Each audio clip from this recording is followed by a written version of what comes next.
Bismillahirrahmanirrahim. Assalamualaikum warahmatullahi wabarakatuh. Bismillah, alhamdulillah, wassalatu wassalamu alaihi wa sahbihi wa mawalah. Allahumma rabbi syrah lana sudurana wa yassir lana umurana wahlul uqdatan min alsinatina yafqahu aqwalana. Allahumma fakkihna fid din wa 'allimna at-ta'wil. Allahumma alhimna marashida umurina wa a'idhna min syururi anfusina birahmatika ya rabbal alamin walhamdulillahi rabbil alamin. Alhamdulillah summa alhamdulillah. Apa khabar sahabat-sahabat semua? Selamat petang. Salam pertemuan dalam pertemuan sejarah Mekah siri yang ke-19 bersama dengan saya Umar Aziz. Sebelum kita bermula, apa kata sama-sama kita perbetulkan dahulu niat. Moga-moga pertemuan kita adalah kerana Allah Subhanahu wa taala. Nawaitu ta'alluma wa ta'lim wa tadhakkura wa tadhkir wa naf'a wal intifa' والإفادة والاستفادة والحث على التمسك بكتاب الله وسنة رسول الله صلى الله عليه وسلم والدعاء إلى الهدى والدلالة على الخير ابتغاء وجه الله ومرضاته وقربه وثوابه آمين آمين يا رب العالمين. أهلا Kak Zimadon, Galik Spirit, Samzia SBT, Jamaliyah Manab, Kamiza Muhammad Amil, Kutina binti Abdullah, Wan Nasrah Wan Ismail, Rafiah Muhammad Saleh, Salabiyah Sa'ad, Nurisah, Galik Spirit, Muslimah Mahmud, Siti Zabidah, Iza Saleh, Zahara Alias, Ija Rahman, kemudian Ruziah Ma'arub, kemudian Fauzan Muhammad, Nasirun Ori, Nimah Muharran, kemudian Ali bin Abi Talib, Galik Spirit, dan juga sahabat-sahabat yang lain. Ahlan-ahlan kepada semua. Mohon je sebaik untuk sama-sama kita perbetulkan dahulu niat. Moga-moga pertemuan kita adalah kerana Allah Subhanahu wa ta'ala. Nawaitu ta'alluma wa ta'lim wa tadhakkura wa tadhkir wa naf'a wal intifa' wal ifadata wal istifadah wal hatha 'ala at-tamassuki bi kitabillah wa sunnati Rasulillah sallallahu alaihi wasallam wad du'a ila al-huda wad dalalati 'ala al-khair ibtigha'a wajhillah wa mardatih wa qurbih wa thawabih. Amin amin ya rabbal alamin. Pada pertemuan hari Jumaat yang lalu kita telah berkongsi berkenaan tentang Bukit Safa. Secara ringkasnya antara kita telah kongsi tempat apa peristiwa-peristiwa daripada sudut sirah yang berlaku di Bukit Safa adalah ianya tempat di mana Nabi memulakan dakwah secara terbuka buat kali pertama. Dan disitulah juga bagaimana pakcik baginda sendiri Abu Lahab menjadi di antara orang yang mula-mula mendustakan baginda Nabi SAW secara terbuka. Kemudian ianya adalah bukit. Lalu Bukit Safa ini kita pernah kongsikan ianya adalah anak bukit kepada Jabal Abi Qubais. Lalu sirah yang kedua adalah daripada Abdullah bin Abbas radhiyallahu taala anhuma. Beliau menceritakan bahawa Bukit Safa adalah bukit yang dimaksudkan dalam surah Al-Isra pada ayat yang ke-59, di mana orang-orang Quraisy meminta kepada Nabi, kalaulah Nabi nakkan mereka beriman, hendaklah Nabi memohon kepada Allah untuk menukar Bukit Safa menjadi bukit emas. Dan ketika mana Nabi meminta kepada Allah, turunlah ayat yang ke-59 daripada surah Al-Isra, surah yang ke-17, yang mana Allah berfirman kepada Nabi, kalaulah baginda nak, maka Allah akan menukarkan ianya menjadi emas. Tetapi kalaulah orang-orang Quraisy mereka tetap tak beriman, maka siksaan yang berat adalah untuk mereka. Ketiga, di sinilah di mana Nabi SAW pernah dipukul oleh Abu Jahal sehingga berdarah kepala Nabi SAW, lalu dimaklumkan kepada Hamzah pakcik Nabi. Maka Hamzah pada waktu itu telah memukul kembali Abu Jahal, bahkan mengisytiharkan keislamannya. Kemudian yang keempat, bahawa ianya adalah tempat berkumpul. Antaranya ketika mana pembukaan kota Mekah, Khalid bin Al-Walid masuk daripada penjuru yang lain. Kemudian Zubair ibn Al-Awwam masuk daripada penjuru yang lain. Dan Nabi SAW masuk daripada arah Ma'la. Dan di sinilah bertemunya Nabi SAW bersama dengan tentera Khalid bin Al-Walid ketika mana pembukaan kota Mekah. Sebab itu disebutkan di sini, Safa adalah terkenal dengan tempat berkumpul. Begitu juga berkumpulnya tentera Islam pada ketika mana pembukaan kota Mekah.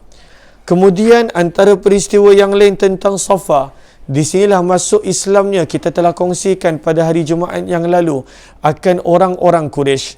Ketika mana Nabi SAW pada pembukaan kota Mekah, baginda Nabi SAW maafkan mereka. Namun baginda tidak mensyaratkan yang mereka mestilah masuk Islam. Dan kemudian setelah beberapa hari, mereka melihat sifat maaf pada sahabat. Mereka belajar daripada sifat pemaaf pada sahabat. Dan juga Nabi SAW, maka setelah beberapa hari, orang Quraisy telah masuk Islam. Di manakah orang Quraisy telah masuk Islam dan berbaiat kepada Nabi? Di Bukit Safa, mengikut dalam catatan sirah yang kita telah belajar sebelum daripada ini. Kemudian yang ketujuh, yang ni kita tak sempat cerita. Yang ketujuh, setengah berpendapat bahawa maksud daripada Dabbatul Ard, iaitu binatang yang akan keluar pada akhir zaman, yang merupakan tanda-tanda kiamat yang besar, yang Allah sebutkan pada Suratul Naml, surah yang ke-27 pada ayat yang ke-82, iaitu Dabbatul Ard, yang akan meletakkan cop pada orang beriman dan juga tanda dan cop pada orang yang kufur dan tak beriman. Dabbatul Ard. Maka Dabbatul Ard ini keluar daripada mana? Sebahagian daripada para ulama menyebut bahawa Dabbatul Ard akan keluar daripada Bukit Safa. Sebab itu disebutkan di sini, yang mana Allah berfirman dalam Suratul Naml pada ayat yang ke-82 surah yang ke-27. Dan begitu juga ada dalam sabdaan Nabi SAW, daripada manakah akan keluarnya binatang yang melata ataupun Dabbatul Ard, yang pada waktu itu akan meletakkan tanda pada orang beriman sebagai dia orang beriman, pada orang yang tidak beriman yang mereka ini tidak beriman. Maka disebutkan di sini, ada pendapat yang mengatakan Dabbatul Ard, makhluk itu akan keluar daripada Bukit Safa. Lalu ini yang ketujuh mengenai tentang Bukit Safa. Lalu Dabbatul Ard akan keluar daripada Bukit Safa. Ada juga mengatakan tidak, ianya akan keluar daripada Bukit Abu Qubais. Dan ada banyak lagi pendapat-pendapat yang lain. Lalu kelebihan Bukit Safa ataupun sejarah Bukit Safa yang ketujuh adalah sebahagian para ulama berpendapat bahawa ianya adalah tempat kelak akan keluarnya Dabbatul Ard, yang mana binatang yang melata ataupun terjemahan dalam bahasa Arab Dabbatul Ard, yang merupakan sebahagian daripada tanda-tanda besar kiamat, akan keluar daripada Bukit Safa. Lalu ini sejarah-sejarah ringkas berkenaan tentang Bukit Safa. Seterusnya, penulis menulis serba ringkas sangat kecil berkenaan tentang Bukit Marwah. Maka beliau hanya menulis Bukit Marwah adalah satu bukit kecil yang mana berada lebih kurang 300 meter daripada rukun Syami pada Kaabah. Lebih kurang 300 meter, yang mana ianya berhampiran dengan rukun Syami. Lalu penulis menulis Bukit Marwah juga sebahagian daripada syiar-syiar Allah Subhanahu wa taala, seperti mana firman Allah di dalam suratul Baqarah surah yang kedua ayat 158, Inna Safa wal Marwah min sya'airillah, sesungguhnya Safa dan Marwah termasuk daripada sebahagian syiar Allah Subhanahu wa taala. Lalu ini adalah Bukit Marwah dan tak banyak catatan tentang Bukit Marwah di sini. Seterusnya kita mula masuk pada tajuk tentang tempat sa'i ataupun dalam bahasa Arab disebut sebagai mas'a. Maka kata penulis buku, jarak di antara Bukit Safa menuju ke Marwah, pergi dan kembali. Maka dalam istilah umrah dan haji dikenali sebagai mas'a, sebagai tempat sa'i. Dan sa'i termasuk daripada rangkaian ibadah haji dan juga umrah. Ibadah sa'i, kata penulis buku, telah bermula daripada zaman nenek moyang kita, Nabi Allah Ibrahim alaihi salatu wassalam. Di samping ianya adalah perintah yang Allah suruh untuk umat baginda Nabi SAW melakukannya.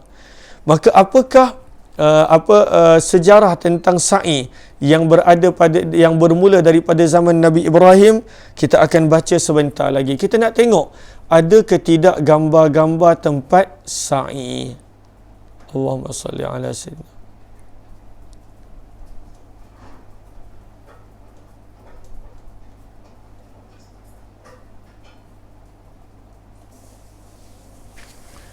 Okey. Ini adalah tempat sa'i zaman dulu. Kita boleh nampak Al-Haram, Masjidil Haram pada tahun 1367, yang mana tempat sa'i hanya ditutup dengan zinc sahaja. Kita boleh nampak tempat sa'i ditutup hanya dengan zinc. Ini zaman dulu, tahun 1367 Hijrah. Kita sekarang berada pada tahun 1442 Hijrah. Lalu pada waktu itu tempat sa'i kita nampak adalah di luar binaan Masjidil Haram dan ia hanya ditutup dengan zinc. Nanti kita akan belajar tentang tempat sa'i. Lalu tempat sa'i kecil je, tempat sa'i yang asal pada zaman tersebut. Okey. Maka di sini diriwayatkan daripada riwayat Ibnu Abbas radhiyallahu taala anhuma yang ada dalam Sahih Bukhari, riwayat 3364, yang mana menceritakan tentang asal usul ibadah sa'i. Abdullah bin Abbas meriwayatkan bahawa ketika mana Nabi Ibrahim membawa isterinya dan anaknya Ismail, dan yang pada waktu itu Ismail masih menyusu, lalu Nabi Ibrahim membawa mereka pada waktu itu ke Mekah, dan Nabi Ibrahim meninggalkan Hajar dan Ismail di bawah di suatu kawasan yang berhampiran dengan Baitullah, dengan Kaabah, dalam keadaan pada waktu itu tidak ada manusia, tidak ada apa-apa. Maka ketika mana Nabi Ibrahim tinggalkan isteri dan anak dia, Nabi Ibrahim tak beritahu apa-apa, tak sanggup nak beritahu apa-apa. Maka Nabi Ibrahim hanya membekalkan mereka berdua, Hajar dan Ismail, dengan satu bekas berisi kurma dan air. Lalu Nabi Ibrahim kemudian pada waktu itu berlalu pergi. Ketika mana Nabi Ibrahim mula berlalu pergi, isterinya pada waktu itu mengejarnya seraya berkata, "Wahai Ibrahim, ke manakah engkau hendak pergi meninggalkan kami di lembah ini? Yang mana di sini tidak ada sebarang teman mahupun apa-apa." Maka Nabi Ibrahim berdiam, tak mampu untuk menerangkan pada isterinya. Kali kedua Hajar bertanya, sehinggalah ketika mana Hajar bertanya pada kali ketiga, maka Hajar sendiri menjawab, "Allahu amaraka bihadza." Adakah Allah yang memerintahkan kamu untuk melakukan ini? Barulah Nabi Ibrahim alaihissalam membenarkan. Maka bila Nabi Ibrahim membenarkan bahawa ini adalah perintah Allah, maka dengan penuh yakin Hajar redha dan pada waktu itu berkata, "Izan, kalaulah begitu, Allah tidak akan mensia-siakan kami." Ketika mana Nabi Ibrahim telah meninggalkan isterinya dan pada waktu itu mula menaiki satu bukit yang berhampiran, kata para ulama itulah Bukit Abu Kubais. Lalu Nabi Ibrahim AS telah berdoa untuk dua orang yang disayanginya, yang ditinggalkan di bumi Mekah, yang pada waktu itu tidak ada sebarang teman mahupun tidak ada apa-apa. Maka Hajar pada waktu itu telah menyusukan anak dia, dan dia pun gunakan bekalan yang diberikan oleh Nabi Allah Ibrahim suaminya, sehinggalah ketika mana telah habisnya air, dan pada waktu itu tidak keluar susu daripada tubuh badan dia, dan Ismail yang masih menyusu pada waktu itu sudah mula menangis. Maka pada waktu itu Hajar dia mula menaiki bukit Safa, bukit yang berhampiran dengan Baitullah. Dan dia cuba nak lihat, ada ke tidak musafir, kafilah, orang yang berada di berhampiran supaya dia boleh minta pertolongan sedikit air. Namun tak ada apa-apa. Maka dia pun berlari-lari menuju ke Bukit Marwah. Dan sama juga tak ada apa-apa. Kemudian dia patah balik ke Bukit Safa, kemudian ke Marwah. Sehinggakan perbuatan berulang alik daripada Bukit Safa dan Marwah itu dikenali pada zaman kita sebagai perbuatan sa'i. Sebentar. Ini gambar yang lebih dekat. Sebagai perbuatan sa'i. Berulang aliknya pada waktu itu Hajar daripada satu kawasan ke satu kawasan dikenali sebagai sa'i. Sehinggalah ketika mana pada pusingan yang ketujuh Hajar tiba di Marwah, maka di situlah malaikat telah mengetukkan sayap pada tanah, lalu keluarlah air yang dikenali sebagai air Zam-Zam. Ini secara ringkas. Kalaulah kisah detailnya, maka pada waktu itu boleh rujuk riwayat Imam Bukhari, riwayat yang ke-3364. Lalu ini pengorbanan Hajar alaihi salam yang Allah balas pada waktu itu. Perbuatan ini menjadi sebahagian daripada amalan haji, dan perbuatan ini menjadi sebab Allah berikan kurniakan telaga Zam-Zam. Telaga Zam-Zam. Lalu zaman kita sa'i dah tak berupa macam ni. Zaman kita sa'i, Allahumma salli ala Sayyidina Muhammad. Ini dia sa'i zaman kita. Ini dia sa'i zaman kita. Kita nampak dah menjadi satu kawasan bertingkat. Satu kawasan yang besar. Satu kawasan yang luas. Sa'i zaman kita dah menjadi bertingkat-tingkat. Selalunya yang mana orang akan pergi pada tingkat pertama. Tapi sebenarnya yang asal adalah tingkat bawah sekali. Tingkat bawah. Dan kemudian yang kosong tingkat 2 kosong. Tak ada orang. Tingkat 2. Okey. Lalu ini adalah tempat sa'i. Kemudian Allahumma salli ala Sayyidina Muhammad. Di manakah penambahan sa'i? Okey.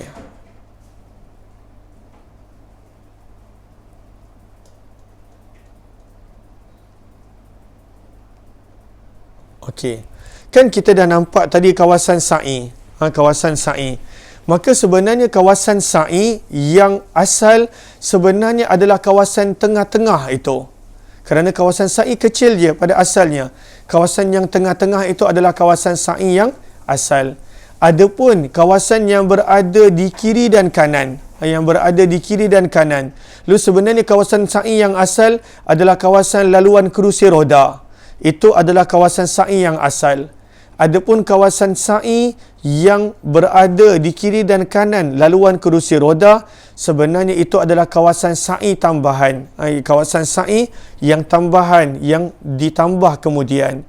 Lalu sebab itu kita nampak ada sebahagian orang yang pada waktu itu dia nak lalu pada laluan tengah kerusi roda. Kerana dia nak lalu pada kawasan sa'i yang asal. Namun bahagian bawah maka tak sesuai. Kerana pada waktu itu bahagian bawah adanya laluan kerusi roda.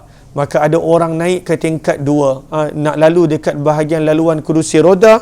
Kerana itu adalah kawasan sa'i yang asal mengikut sebahagian daripada para ulama. Adapun kiri kanan dia adalah kawasan tambahan yang kemudian hari dibuat kerana terlalu ramai orang yang datang untuk haji dan juga untuk umrah. Allahumma salli ala Sayyidina Muhammad wa ala ali Sayyidina Muhammad. Okey. Lalu ini dia kawasan sa'i yang kita nampak. Adakah sahabat-sahabat jelas yang lain biru itu adalah kawasan sa'i yang asal dan kiri kanannya adalah kawasan sa'i yang tambahan. Okey. Lalu ini cerita tentang kawasan sa'i. Okey. Kemudian Allahumma salli ala Sayyidina Muhammad. Penulis buku membawakan beberapa riwayat yang lain berkenaan tentang tempat sa'i dan juga tentang renovasi tempat sa'i yang mana insya-Allah kita akan kongsikan esok insya-Allah. Moga-moga bermanfaat walaupun perkongsian selama 20 minit ini moga-moga memberi pemahaman kepada kita tentang tempat sa'i. Sebab itu kadang-kala kita nampak ada orang yang nak juga buat sa'i dekat tempat laluan kursi roda, maka pada waktu itu kerana mereka nak buat sa'i dekat tempat yang asal. Namun kalaulah tidak mengganggu laluan kerusi roda tak mengapa. Tapi kalaulah mengganggu, maka pada waktu itu naiklah ke tingkat 2 dan sebagainya. Moga-moga bermanfaat. Terima kasih kepada sahabat-sahabat yang bersama. Kita jumpa lagi pada pertemuan petang ini dalam program Hamba Ilahi. Wabillahi taufiq wal hidayah. Assalamualaikum warahmatullahi wabarakatuh. Terima kasih semua. Jazakumullahu khairan.